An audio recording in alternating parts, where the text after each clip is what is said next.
Hey, what's up guys? Disney Nuts here. How you guys doing? So today's video is actually going to show you what I have in my bag. This was a question somebody asked me a while back. So I'm going to go ahead and show you what I have as of 2022. So as for cameras, I have two main cameras. One is the Canon 80D, which is what I'm using to record right now. And then the other one is this one, which is the Canon R, which was a new camera I recently got, which is a full frame mirrorless, awesome camera, which is really cool, which is what I've been using for most of my shots now. Now, when it comes to lenses, I did have the Canon 80D for the longest time. So that camera, it has the EF mount, which is what most of my lenses are. Now, I did get an adapter for the R camera because these lenses are all great. And, you know, as you know, I love Sigma lenses and all this other stuff that I've used for the Canon 80D for the longest time. So I did get an adapter, which was this one, which allows me to use the EF lenses on the RF mount, which is the mount that the Canon R uses. Now, when you use a mount like this, where you're going to use some of the older lenses, you do have to set the camera to use a cropped frame, so you're not using the whole full frame, which is one of the advantages of the camera. So there's a couple of lenses that I did get, which are RF mount for this one, which is taking advantage of the whole full frame. So the first lens that I use a lot is the one that actually is on this camera right now, which is the 17-50. And it's the f2.8, and it's a Sigma lens, which, as you can see, has got this great bokeh behind me. And I use it for a lot of stuff, and I love the lens. It's extra sharp, great 2.8 all the way through, so you can zoom in, you still get that cool 2.8 f-stop on it, which is really cool for sometimes even some of the darker rides. You can use this lens, which is really awesome. The next lens that I have probably a good 90% of the time on my camera is this one, which is the Sigma 10-20, and this is an ultra wide angle lens, which is awesome. And I love this lens because it provides somewhat a different types of photos than what you would usually get.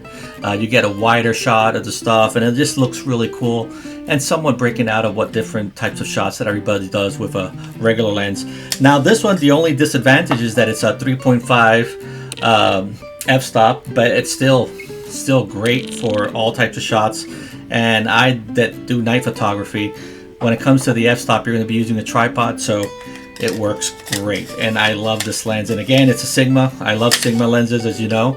Now, when it comes to prime lenses, there's actually a couple of prime lenses that I have, and the one that I have for the Canon 80D, which is the RF mount, is this one, which is the 30 f1.4 prime lens. And this lens is amazing for dark rides and stuff like that. 1.4 means that you let in more light, so you can get faster shutter speed, and you can do some really cool stuff in lower light situations, freezing the action and stuff like that.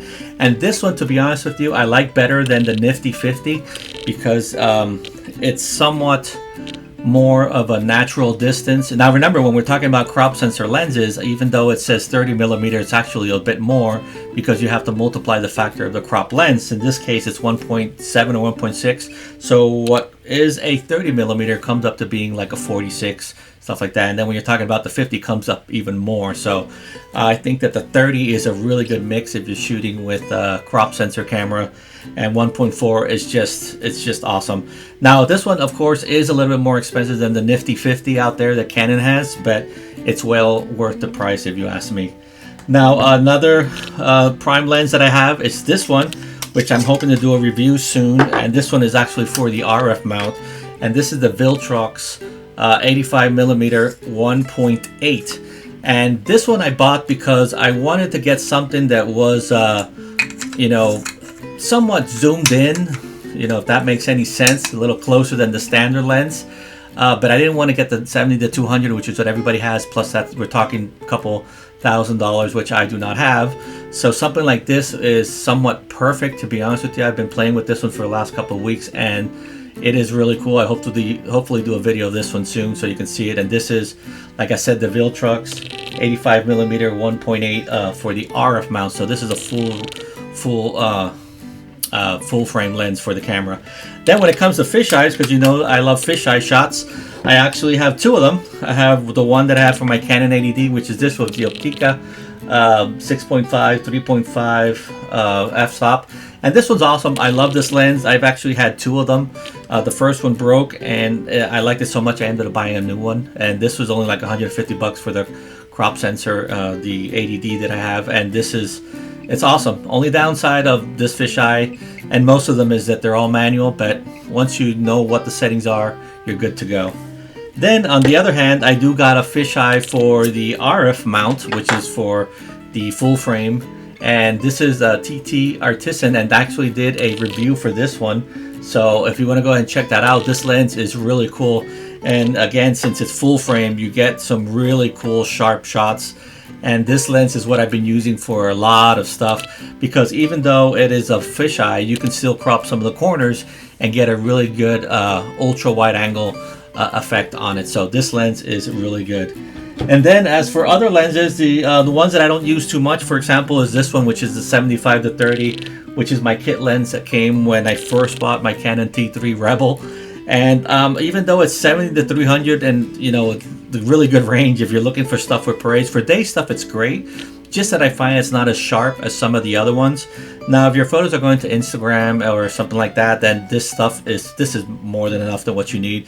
But once you start blowing this stuff up, you'll see how soft it becomes, and the images aren't as sharp as some of the stuff like the 85mm, you know, which is like really crisp. And then something like this, what I like, that since they're so sharp, you can actually still crop and get some really good shots. In the case of the 70-300, I find that if you crop a little bit, you start losing even more of the quality. So I rarely use this one, and I know a couple of my friends have it, but it's one that I rarely use, to be honest with you. So when we're talking about certain situations where I use certain lenses, I'll go ahead and tell you. For example, when it comes to stuff like parades, if I want to really get a really good shot of the person's, you know, like cropping in the face and get a real good detail of the face and expressions, I'll use the 85mm, which is this one. If I'm using my crop sensor, I'll go then with the f1.4, the 30mm, which is really good, and it gets that really good bokeh. If I am very close to the float, which means I'm in the front row and I want to get the whole float and you want to get more than just the person, that's when I'll use my ultra wide angle, which is the 10-20. So again, this all depends what types of shots you're trying to achieve. Now when it comes to night stuff, I won't use prime lenses. It just doesn't serve the purpose for what I'm looking for. So night shots, I'll use again my ultra wide angle, the 10-20, and I'll use maybe the fisheye in some cases if I'm really up close to certain items that I'm taking photos of. But I won't be using, for example, like the 70-300 for night shots and stuff like that.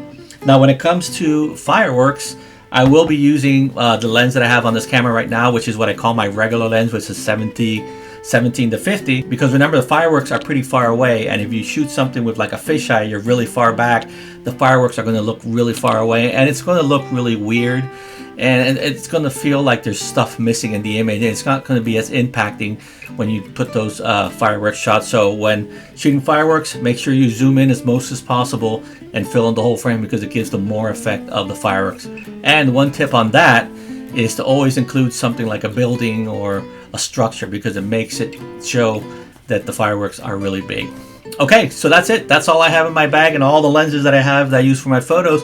Hopefully this answers the question of what lenses to use in certain situations, at least what I use. Again, these are the types of shots that I like to take. And if you got any other questions or you want to know a little bit more about anything that I have here, feel free to comment below and I'll create a video for you. Okay guys, until then, see ya. Bye.